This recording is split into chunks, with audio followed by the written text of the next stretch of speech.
Pleasure to introduce Ziggy Zicarelli, another paisano, huh? For all you paisanos in the room. Ziggy's, he's been around C.A.R. a lot longer than I have, and his resume just goes on and on about the different committees that he's served and the different levels that he's served, going on from his local association to C.A.R. to now NAR, where he's been a director since 1992. In 1995, he was president of the Southland Regional Association of Realtors, and in 1996, he was named their Realtor of the Year. He's worked his way up. He's paid his dues. He's done an outstanding job at C.A.R., and now he's running for president-elect of 2015, which would make him the 2016 president of C.A.R. It's really a pleasure to have him with us. He's going to actually stay and play golf with us afterwards. He's a heck of a golfer. He's a musician. He conducts the real tones at C.A.R. and NAR. And it's our pleasure to have him with us today. Ziggy, come on up. Thank you.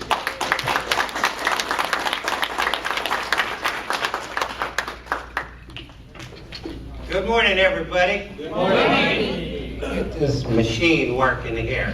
It's so good to see all of you this morning. I'm pretty impressed with the turnout here. You know, as I travel around the country and around the state, I take notice of the people and the type of individuals that we see. And I'm very well impressed. I want you to know that the West St. Gabriel Association has a very good name, not only around the state, but also around the country. You have a great executive officer in Albert, a longtime friend of mine. And what great leadership. I mean, when Mel came to the mic this morning, I wanted to just salute him. I mean, he gets everybody moving. And I'm delighted that Mel is going to be your incoming president. And my longtime friend who serves your association very well, Lee. He does an outstanding job. And people, if you have not stepped up to leadership, you must do it. It's exciting. It's what we're all about in an association like this. I want to thank my longtime friend, Tom Berge, who does an outstanding job. I'm excited about him stepping into the presidency of this association. His dad, Tom, I have a lot of friends. You know, it's interesting, as I travel the state, I'm always reminded of the people that are closest to me. And it's always a little easier when you come and see people that you actually know that I consider family. Lorraine, for example. I love Lorraine. I've known her for so many years. She's a wonderful lady. Yen, I don't know if she's here. Outstanding leader. Her and her husband David, I love them. But there's so many people that I know here. Tom I've known for so many years and does an outstanding job, not only here, but at C.A.R. That's what we're really all about. We're about family. And what can we bring to this association? And more importantly, what can we bring to each other to make us unified? The young guy that got up this morning that gave the inspirational speech. Heartwarming. That's really what we're all about. Does it cost you money to be a volunteer? Yeah. Absolutely. Absolutely. I have to explain to my wife on a daily basis how I'm making money doing this, if you know what I mean. It's something that, you know, if you're an A personality like you are, it's something about you wanting to give and to be a part of. And for that, that's what enriches my life. And I know it enriches yours to be involved in it.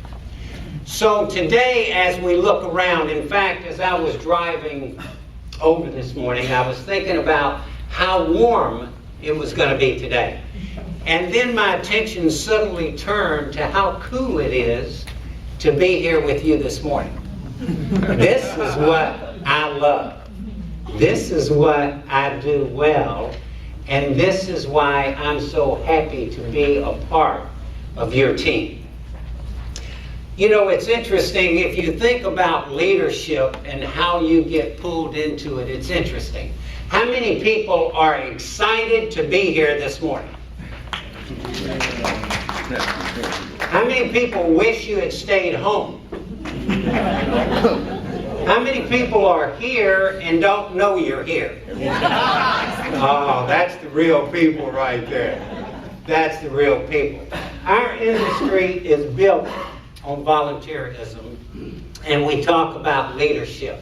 And I'm reminded of J. Paul Getty. Somebody asked him one day, "What's your secret to success?" He said, there are three things.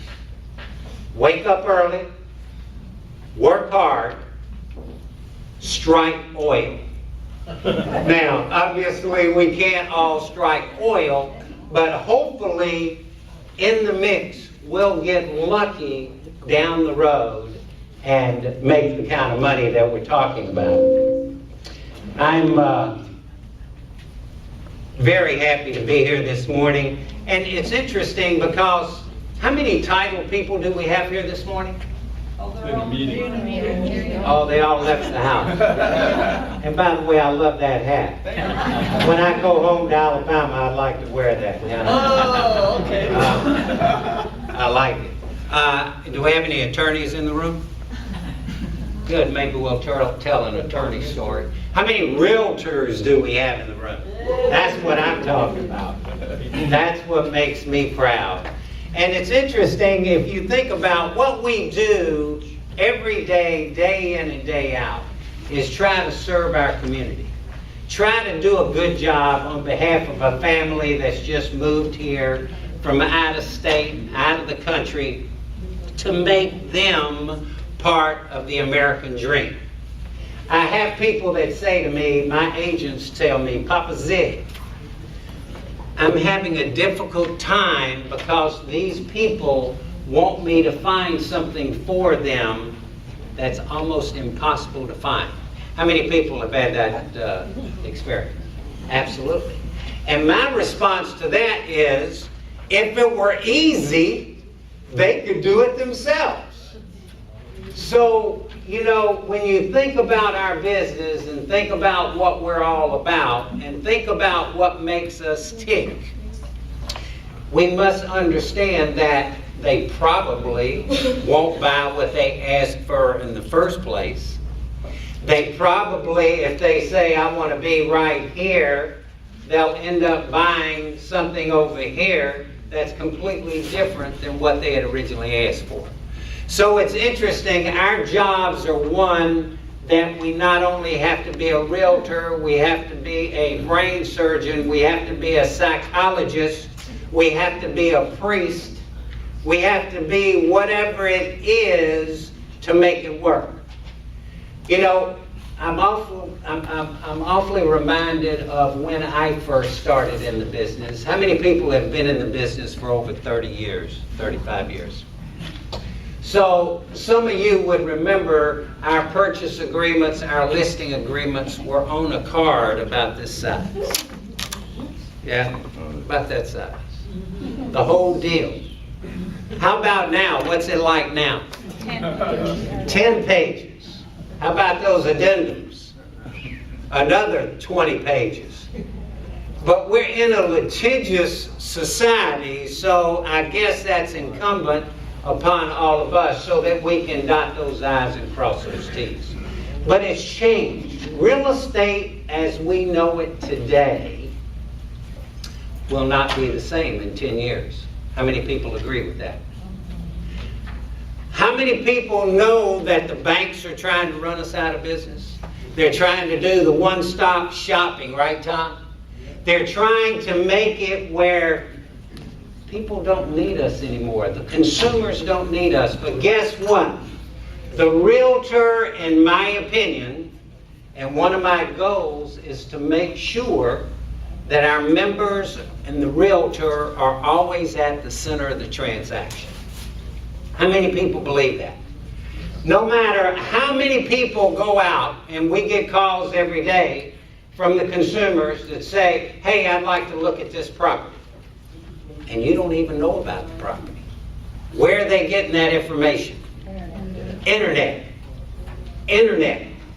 So they're going to the internet and they're calling you before you even know about the property.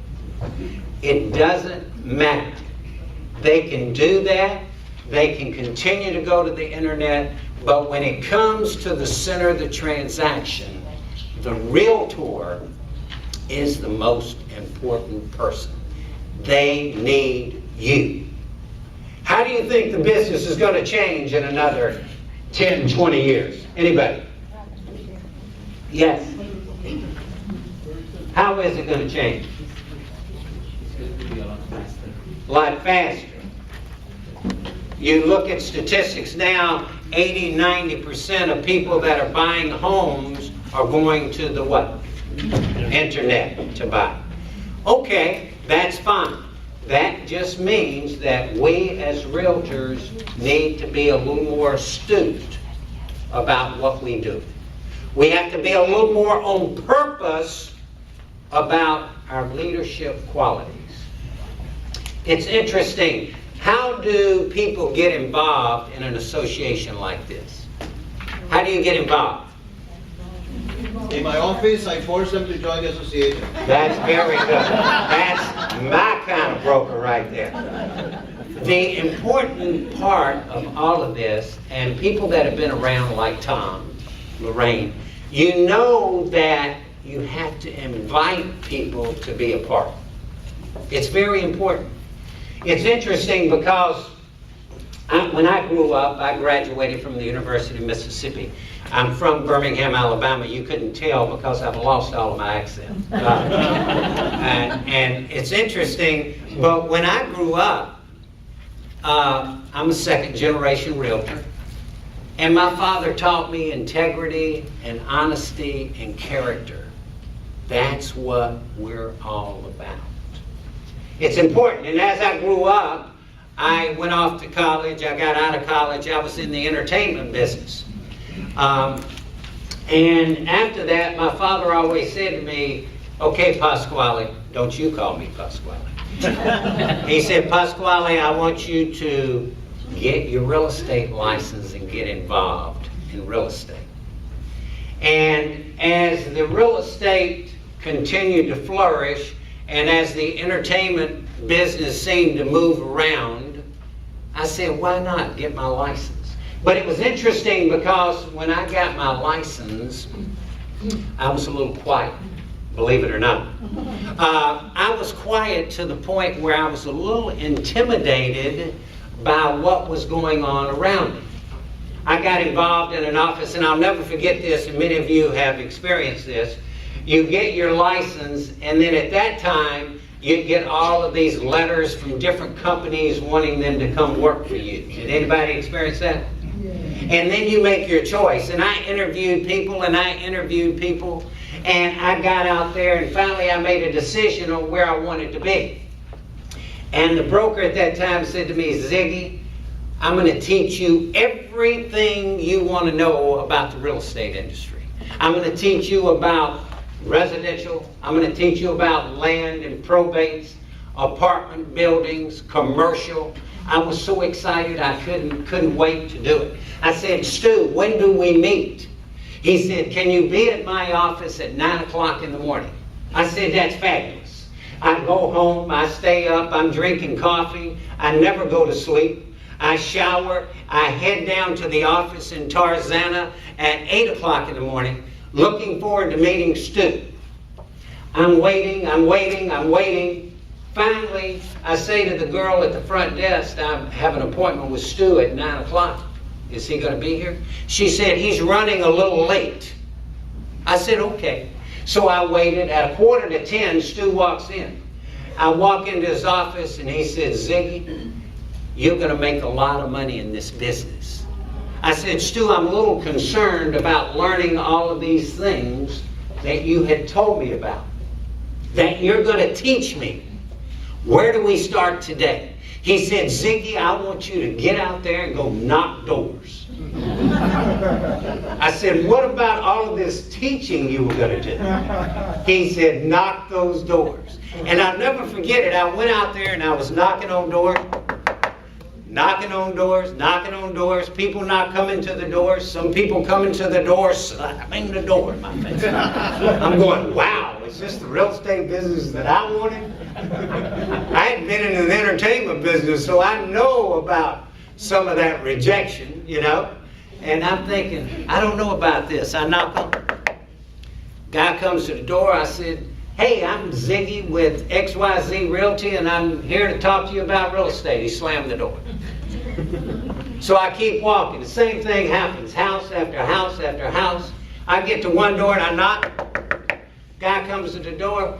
I said, look, I'm Ziggy. I want to sell your property. I want to talk to you about real estate. He slams the door. And I decided at that moment, this is my moment. Ziggy, you're either going to do it or you're not going to do it. All of a sudden I thought, I'm going to go to his back door. That'll be something different. I go to the back door. He comes to the door. I said, how you doing? Some son of a bitch at the front slammed the door in my face. This guy laughed, invited me into his house. We had coffee. Since then, and that was 1977, I've sold in 4 buildings. I've sold all of his children's property. What I'm trying to share with you is that you cannot be intimidated by this business. Be yourself. You are forthright. You are probably smarter than 99% of the people in the business. They don't know what you know. You are the expert, and we need to take advantage of that expertise. It's pretty simple.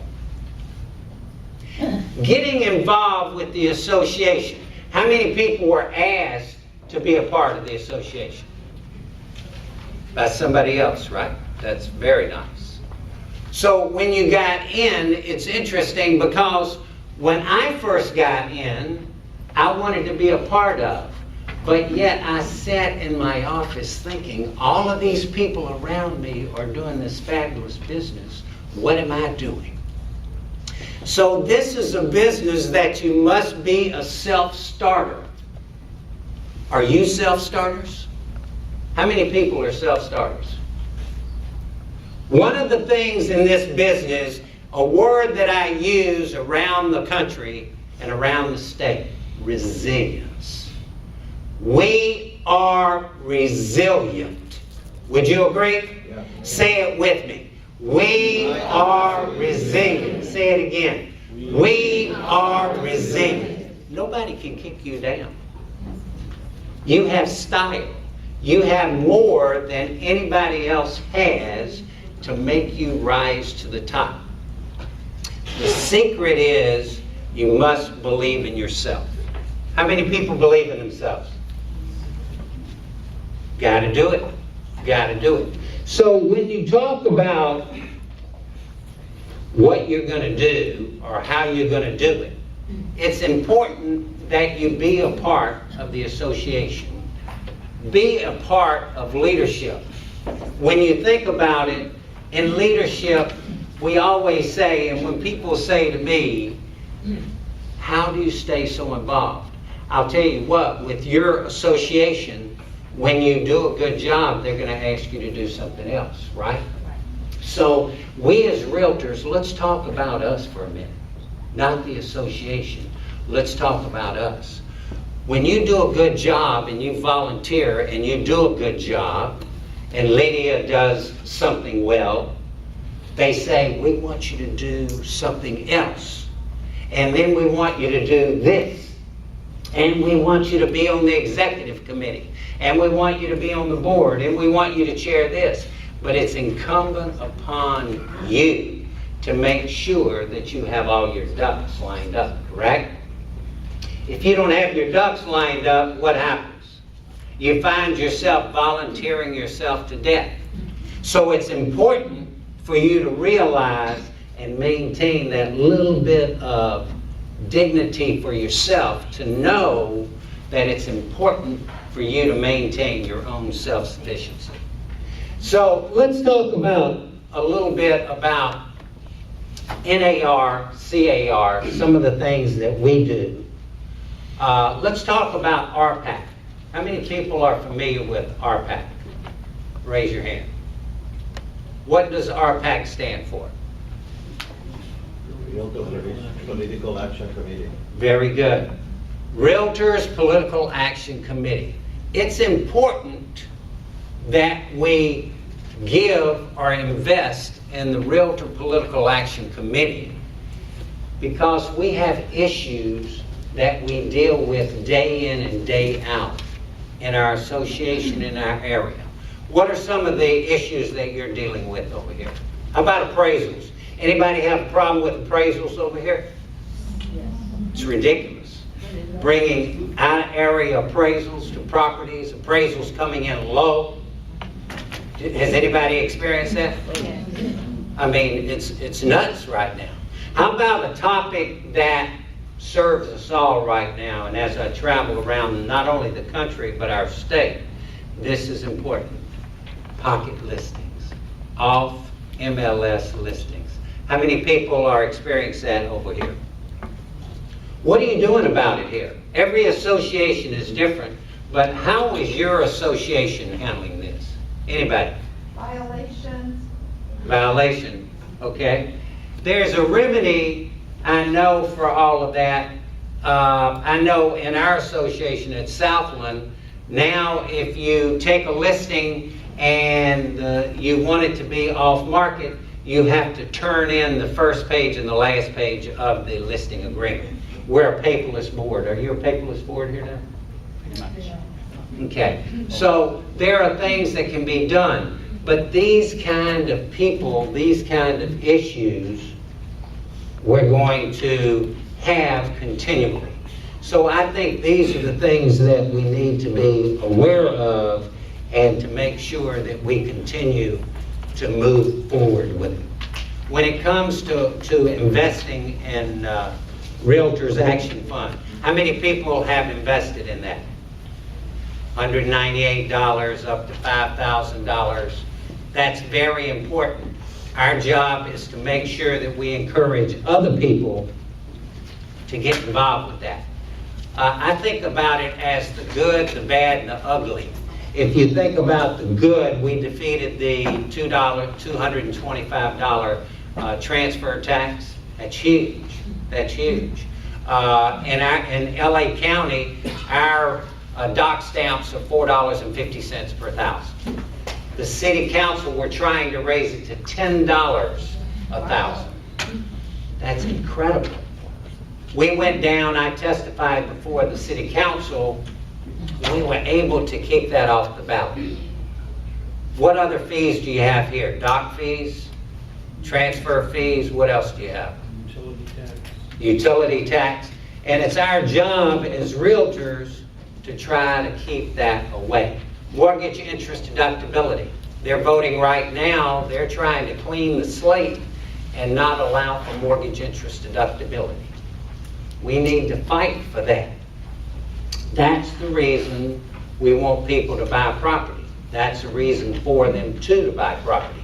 How many FHA agents do we have in here? Do you do much FHA over here? We're trying to keep FHA intact. That's another issue that we're dealing with. So it's important for us to maintain that, because if you think about it, what would our business look like if we don't have these features? It's important for us all to remember that. Let's talk about, I just got the high side, I think, was it 5 minutes? I would like to read this on attitude. It says, the longer you live, the more you realize the impact of attitude on life. Attitude is more important than the past, than education, than money, than circumstances, than failures, than successes, than what other people think of or say or do. It is more important than appearance, giftedness, or skill. It will make or break a company, a church, a home. The remarkable thing is we all have a choice every day regarding the attitude we will embrace for that day. We can't change our past. We cannot change the fact that people will act in a certain way. We cannot change the inevitable. The only thing we can do is to play on the one string that we have, and that is attitude. It is true, life is 10% of what happens to you and 90% of how you react to it. And so it can be with you. You are in charge of your attitude. Is that important? It's what gets you up in the morning. It's what makes you tick. It's what makes you move. I think it's ultimately important. It's a pleasure for me to be here this morning with you. I'm delighted. If you have any questions, please come see me. And in closing, I'm reminded of a story of a realtor and an attorney who go on a camping trip. And one of the unwritten laws of camping is you never leave your food outside, right? So they started to imbibe a little bit. They were drinking and partying, and they fell out dead drunk in the canopy. And they accidentally leave all of their food outside. And in the middle of the night, there's this huge roar. The realtor jumps up, he throws open the canopy, and there's this huge bear. He goes, oh my God. He jumps back in the canopy. He starts to put on his Adidas sneakers. He shakes the lawyer. He says, we got to get out of here. The lawyer jumps up to run out. The realtor says, wait a minute, I want to finish tying my sneakers. The lawyer says, are you crazy? You can't outrun that bear. He said, I don't have to outrun the bear. I just have to outrun you. Thank you very much, ladies and gentlemen. It was a pleasure seeing you. You're very kind.